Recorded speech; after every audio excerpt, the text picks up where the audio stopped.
ഉണ്ടാക്കാൻ പോകുന്നത് ഒരു പരിപ്പ് വടയാണ്. ഒരു ഗ്ലാസ് വടപ്പരിപ്പാണ്. അത് കുതിർത്ത് വെച്ചേക്കാണ്. 5 മുതൽ 6 മണിക്കൂർ വരെ കുതിരണം. നല്ലതായിട്ട് കഴുകി വെള്ളത്തിലിട്ട് വെച്ചേക്കുന്നു. ഇതിനെ അത് ചതച്ചെടുക്കാം, അല്ലാതെ അന്നേരം കാണിക്കാം. പിന്നെ ചുവന്നുള്ളി 5 എണ്ണം, ഇഞ്ചി അരിഞ്ഞ് വെച്ചേക്കാണ് 1 ടീസ്പൂൺ, 2 വെളുത്തുള്ളി, 3 മുളക് എടുത്തിട്ട് ഇതിന് ആവശ്യമില്ല, ഇച്ചിരി എരിവ് കൂടുതലാണ്. ഒരു പച്ചമുളക് ഞാൻ അരിയുന്നുണ്ട്. 2 തണ്ട് കരിവേപ്പില, 1/4 ടീസ്പൂൺ മുതൽ 1/2 ടീസ്പൂൺ വരെ കായപ്പൊടി. ഇത് വെള്ളം നല്ലതായിട്ട് ഊറ്റി കളഞ്ഞിട്ട് ഒരുമാതിരി അരച്ചെടുക്കണം.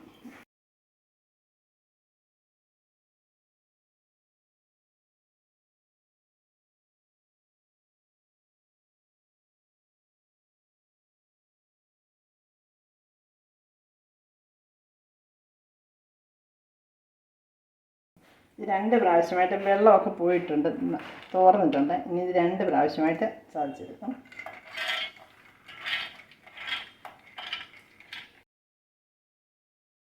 ഇത് ഓരോ പ്രാവശ്യം ഒരു സെക്കൻഡ് വെച്ച് അരിച്ചു പിന്നെ അത് ഇളക്കിയിട്ടെടുക്കാം, അല്ലെങ്കിൽ അടിയിലത്തെ ഭാഗം നല്ലതായിട്ട് അരഞ്ഞു പോകും.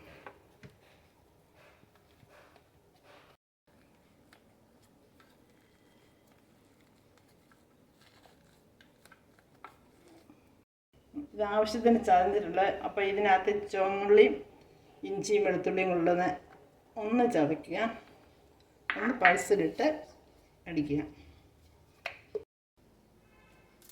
കരിയാപ്പില ചെറുതായിട്ട് അരിഞ്ഞിടുക.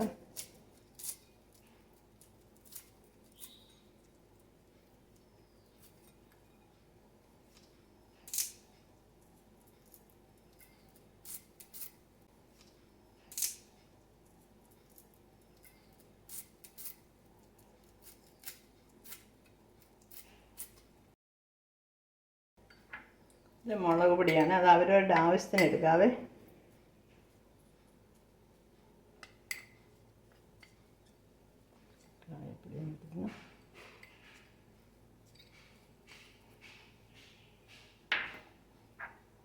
ഒരു പച്ചമുളക്, 1/4 ടീസ്പൂൺ കായപ്പൊടി, 1/2 ടീസ്പൂൺ.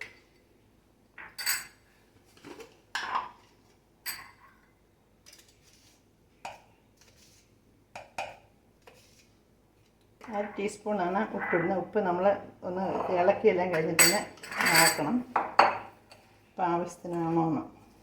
പോരായെങ്കിൽ ഇടുക.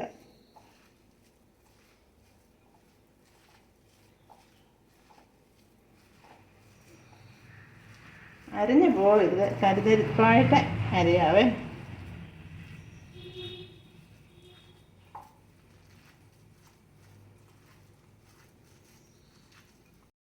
ഇപ്പം അരച്ച് വെച്ചതാണ് ശരിയായിട്ടുള്ള പരിപ്പ് വട.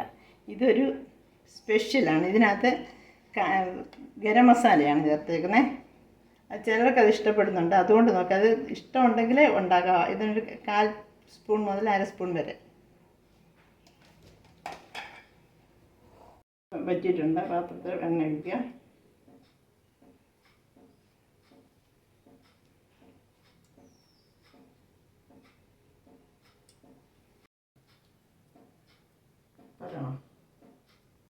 എണ്ണ നന്നായിട്ട് ചൂടായിട്ടുണ്ട്. ഈ കുമ്പളകളെല്ലാം നിൽക്കുന്നതാണ് കണക്ക്. അപ്പം ഇതിങ്ങനെ ഉരുട്ടി ഉരുട്ടി എടുത്തിട്ട് ഇങ്ങനെ കൈകൊണ്ടൊന്ന് പ്രസ് ചെയ്തിട്ട് ഇവിടെ ഒന്ന് സ്വല്പം ഒന്ന് പ്രസ് ചെയ്യുക, ചെറുതായിട്ട്. അവിടെ കൂടെ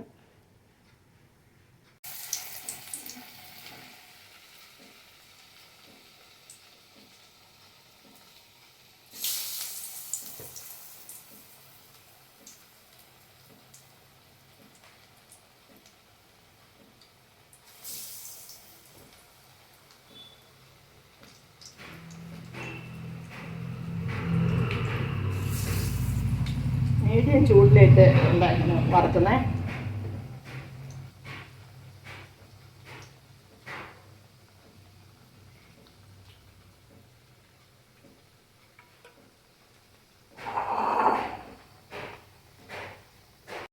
വശം മൂത്തിട്ടുണ്ട്.